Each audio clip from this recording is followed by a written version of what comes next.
Every time a beautiful woman steps outside, it seems like dozens of men are trying to get her attention, right? And thanks to social media and dating apps, that number has grown to hundreds. This has made some women feel like they're on top of the world. If you're not tall, strong, good-looking, or financially stable, they might think they're better than you.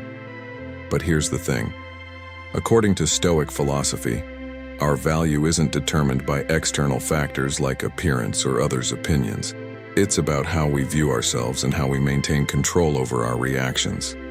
So, don't worry, I've got your back. Today we're going to talk about why this is happening and how to fix it. Hey, this is James. I'm here to help you develop a Stoic mindset to master your relationships with women and take control of your dating life. If you're ready to level up, hit that subscribe button now. The main reason you're facing trouble in your love life is actually the same reason you're watching this video right now. You don't fully understand how dating works. It's hard to fix a problem if you don't know what's causing it. I could give you 5 quick tips to boost your confidence or break a girl's ego, and you might feel pumped after watching it.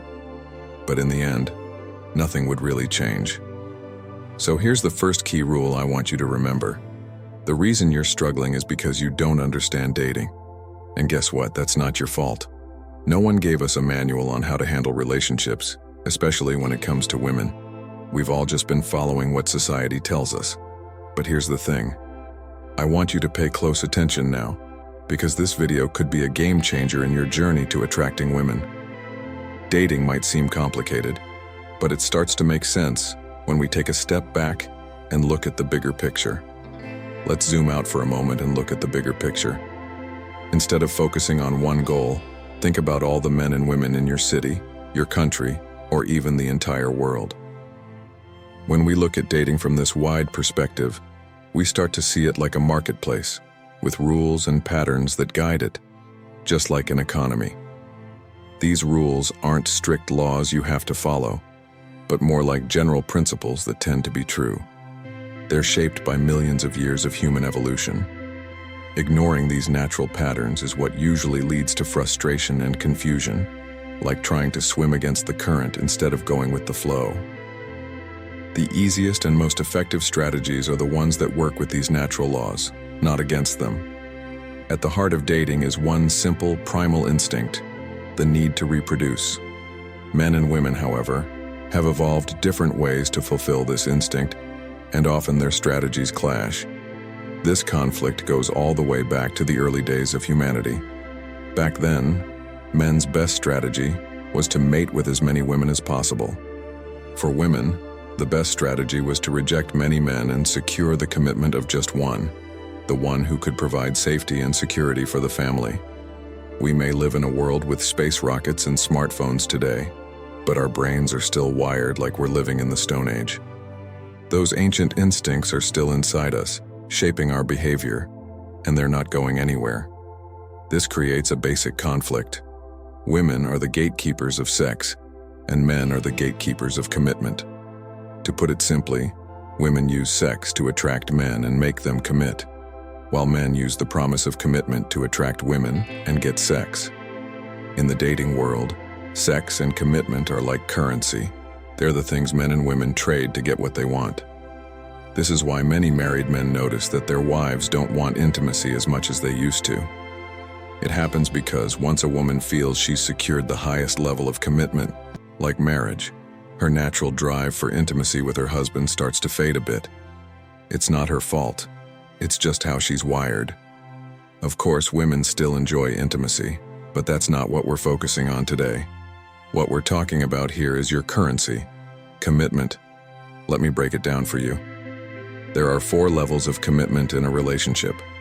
Level 1, your attention and approval.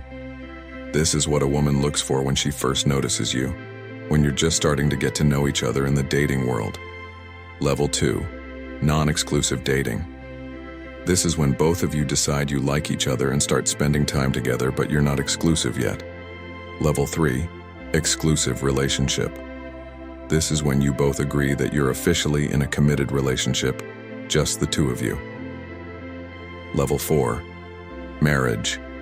This is the ultimate commitment, something most women dream about from a young age. Now, when does the ego issue come into play? This problem usually pops up at the beginning when you're still getting to know each other. Why? Because if you give her your attention and approval too easily at this stage, she won't value you. This is where many men go wrong. They give women too much attention just because they find them attractive, but in doing so, they end up being undervalued by the woman. For example, complimenting her looks right away, agreeing with everything she says, showering her with praise, or giving her way more attention than other women. These are things that many men do, but it's important to realize that your attention and approval are valuable resources. Women want them, and maybe it's time to be more careful about how easily you give them out. I've started thinking about it this way. Just like you're not entitled to touch a woman's body or expect a sexual relationship with her, women aren't entitled to your attention and approval either. You should only give these things to a woman who's putting effort into talking to you and showing interest. This is what makes you valuable and worth pursuing. Here's where most men go wrong. They give away too much too easily, and that lets her ego grow, making her see herself as better than you. You've got to value your attention because it's your currency. It needs to be something special. So, how do you keep her ego in check and keep yourself in control even after you've passed the first stage? Here's the thing. When you're talking to a woman, her ego will try to make her think she's above you. Most men either give in and act like she's better, or they try to bring her down. Both are the wrong approaches. What you should do is elevate yourself above her, and here's how. By placing a high value on yourself. If you've been following me for a while, you've probably heard me say this before. Success with women is all about mindset. She picks up on how you feel about yourself, so if you see yourself as valuable, she'll see you the same way. You can do this with 2 simple steps. Step 1. Winning the game of chicken. Alright, let's talk about something called the game of chicken. Ever heard of it? It's that old game where 2 people face each other and see who will back down first. The first one to blink loses. In conversations and relationships, it works the same way. There's always someone who gives in first. And if that's you, you're essentially handing over your power. Why? Because you're doing it to be liked, to win approval, or just to avoid conflict. But here's the thing. When you value someone else more than you value yourself, you're the one who blinks. You're the one who gives up your position and hands over your power. And I'm not just talking about relationships with women here, but in any situation where you feel like you have to fight for approval. Think about it. What does blinking or surrendering look like? It's when you notice her tone of voice change and you can tell you've said something wrong. You start to panic and immediately try to fix it. She can tell. She can sense that shift in you. It's like you're trying so hard to prove you're worthy of her attention that you start losing track of who you really are. You're reacting instead of responding. It's kind of like when you go on a date thinking you're going to be confident and charming, but then she drops a bomb like, "I'm so over guys who play games." And suddenly you shift. You become the nice guy, trying to prove you're different, trying to show her that you're not like the others. Ironically, those are often the guys she ends up texting later. Why? Because she sees that you're easily moldable. You blinked, or maybe you approach a woman confidently, but then you notice her yawn, frown, or seem uninterested. Suddenly, you doubt yourself. You think, "Oh no, maybe I've annoyed her." That's you surrendering right there. You hesitate before you kiss her, unsure if she's into it, waiting for her to decide. That's you giving up control. You're letting her call the shots, and in doing so, you've given her the power. Here's where Stoic philosophy comes into play. Marcus Aurelius, one of the great Stoic philosophers, taught us that the only thing we truly control is our own mind, how we react, how we carry ourselves, and how we stay grounded in our principles. This is what defines us. The Stoic mindset is all about being calm and composed in the face of challenges, not letting external situations or people dictate how we feel or how we respond. When you stand firm in your values and don't react impulsively, you're not only controlling your own actions, you're showing others that you have inner strength. This is what makes you truly attractive. Let's talk about the second golden rule in this video. People notice and respect you when they realize they can't intimidate you. When someone senses that their manipulative games won't work on you, you instantly gain control. And here's the kicker. When a woman realizes that you're not intimidated by her, she's more likely to see you as someone who's more valuable than she initially thought. Now let me give you a real-world example to show you how this works. Imagine you're having a conversation with a woman, and you mention something like, "Marcus Aurelius is one of my biggest inspirations." She responds, "Really? I don't get why people idolize him. He sounds like he just overthinks everything." What do?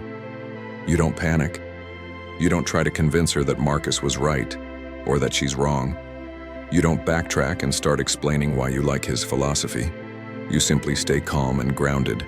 You don't need to justify your admiration. Why? Because in that moment, the minute you start defending your values or preferences too much, you're signaling to her that her opinion matters more than your own. And that's when you lose your power. Think about it. If you're constantly trying to explain yourself or convince her that you're different from the others, you're giving her the upper hand. Women respect men who have clear principles and stand firm in them. When you show that you're not easily swayed by her opinions or anyone else's, you maintain your value. You're not trying to impress her, you're simply living your truth. And that's the Stoic way. Focus on what you can control, your reactions, your mindset, your values, and let everything else fall into place. All right, before we jump back in, if you're finding this helpful, hit that like button. It helps YouTube share this with more men who need it, and it keeps the content coming. It's quick, free, and it makes a real difference. Thanks. Let's get back to it. Step 2. Communicating from a place of natural confidence. All right, let's dive into step 2. Communicating from a place of natural confidence. Now think about this. Imagine you're in a situation where you're feeling confident and in control.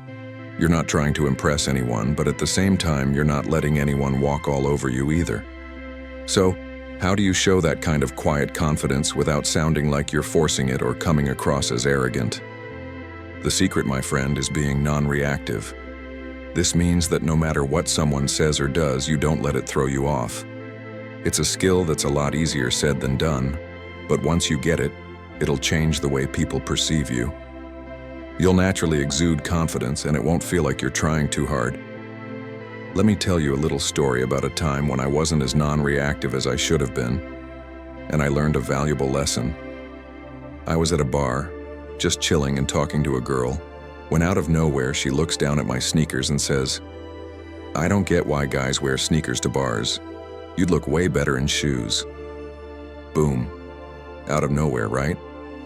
Her comment caught me completely off guard. I was like, wait, what just happened? And instead of just brushing it off, I panicked. I started stumbling over my words, trying to explain myself.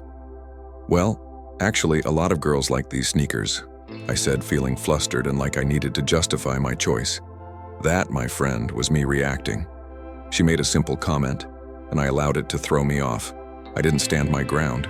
In that moment, I wasn't communicating from a place of calm. I was trying way too hard to explain myself.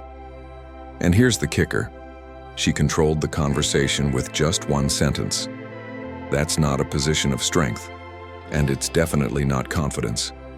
Now, some guys might try to one-up her with a comment like, "Well, good thing I'm not trying to impress you." But guess what? That's still a reaction. It's defensive. Even if you decided not to buy her a drink when she asks or gave her a snarky response, that's still reacting to her words. It's you letting her dictate how you feel. And remember, confidence isn't about trying to win a conversation or have the best comeback. What you really want to do in situations like that is stay calm and composed. Let the comment just roll off your back. Think about it. When you don't let things shake you, when you don't feel the need to explain yourself or justify your actions, you communicate something much more powerful than any words ever could. Let me give you another example. Imagine a girl compliments you saying, "I like your sneakers. They look great on you." Now, instead of getting all nervous or starting to explain where you bought them or what brand they are, you simply say, "Thanks, I appreciate that," and then move on. You don't linger on it, and you certainly don't get all flustered. That's what non-reactive communication looks like. It's about staying grounded and composed no matter what she says or how she says it. And here's the best part. When you communicate like this, women start to notice. They'll sense that you're not easily thrown off. They'll respect you more because they can tell that you're not someone who gets riled up by the little things. And you know what happens then? You automatically raise your status without even trying. You become the guy who doesn't need to force anything, who doesn't have to react to every comment or situation. That's a position of power, my friend. Now, let's talk about why this relates to Stoicism. The Stoics, like Marcus Aurelius and Seneca, taught us the power of staying calm in the face of adversity. They understood that we don't control what happens around us, but we do control how we respond to it. And when you practice non-reactive communication, you're embodying that Stoic wisdom. You're not letting external circumstances, like someone's comment about your sneakers, affect your peace of mind or your confidence. Instead, you remain centered, grounded in your own values, and unshaken by what others say or do. When you apply this to your interactions, it's not about suppressing your emotions. It's about being aware of them, acknowledging them, and choosing how to respond thoughtfully instead of reacting impulsively. By doing so, you start to naturally communicate from a place of strength. You don't need to prove yourself to anyone because you already know your worth, and you carry yourself in a way that reflects that. And trust me, when you get this right, it'll not only change how women see you, but it will also change how you see yourself. You'll realize that true confidence doesn't come from trying to impress anyone or being defensive. It comes from knowing who you are and being completely okay with that, no matter what anyone else thinks. So, there you have it. The secret isn't about destroying someone's ego or playing manipulative games. It's about stepping into your own power, owning your confidence, and mastering your emotions. When you stop reacting to every little comment, when you learn to pause instead of panicking, you begin to embody a version of yourself that's unshakable. And let's be real, that's the kind of man people can't help but admire and be drawn to. Here's what I want you to take to heart. The true power lies in your response, not in her words or actions. Every time you stay composed, every time you resist the urge to explain, overthink, or seek validation, you're taking a step closer to becoming the kind of person who's grounded in their own value. That's not just confidence, it's resilience, it's control. And the beauty of this is that it doesn't just apply to your interactions with women. It's a mindset that will transform every area of your life. Think about what the Stoics believed. You have power over your mind, not external events. Realize this, and you will find strength. Those words are a compass, reminding you to anchor yourself in your own perspective, not someone else's. Let her comments roll off your back, not because you're dismissing them, but because you know they don't determine your worth. You've already decided who you are, and no passing remark or fleeting judgment can shake that. So here's your challenge. The next time someone tests you, whether it's with a sharp remark, an unexpected critique, or even a subtle dig, pause for a moment. Don't rush to react. Instead, take a deep breath, give them a small smile, and let them see what genuine self-assurance looks like. When you do that, you're not just refusing to play their game, you're showing them, and yourself, that you're in control. That's strength they can't ignore and a power they can't match. And this isn't about being cold or detached. It's about understanding that your worth doesn't hinge on anyone else's opinion. When you carry yourself with that kind of confidence, you're not just changing the way others see you. You're redefining how you see yourself. That's how you win, not by tearing others down, but by building yourself up to a level where nothing external can touch you. So, go out there and own it. Practice this mindset in every interaction, whether it's with friends, family, colleagues, or a woman you're interested in. Keep leveling up, not for anyone else, but for yourself. Trust me, the version of you that's waiting on the other side of this journey is worth every bit of the effort. If this video resonated with you, don't keep it to yourself. Hit that like button, share it with someone who might need to hear this today, and subscribe for more content like this that'll help you grow into your best self. Thanks for sticking around, and I'll see you in the next one. Stay confident, stay focused, and remember, you've got everything you need to succeed right here within you. Keep growing. You've got this.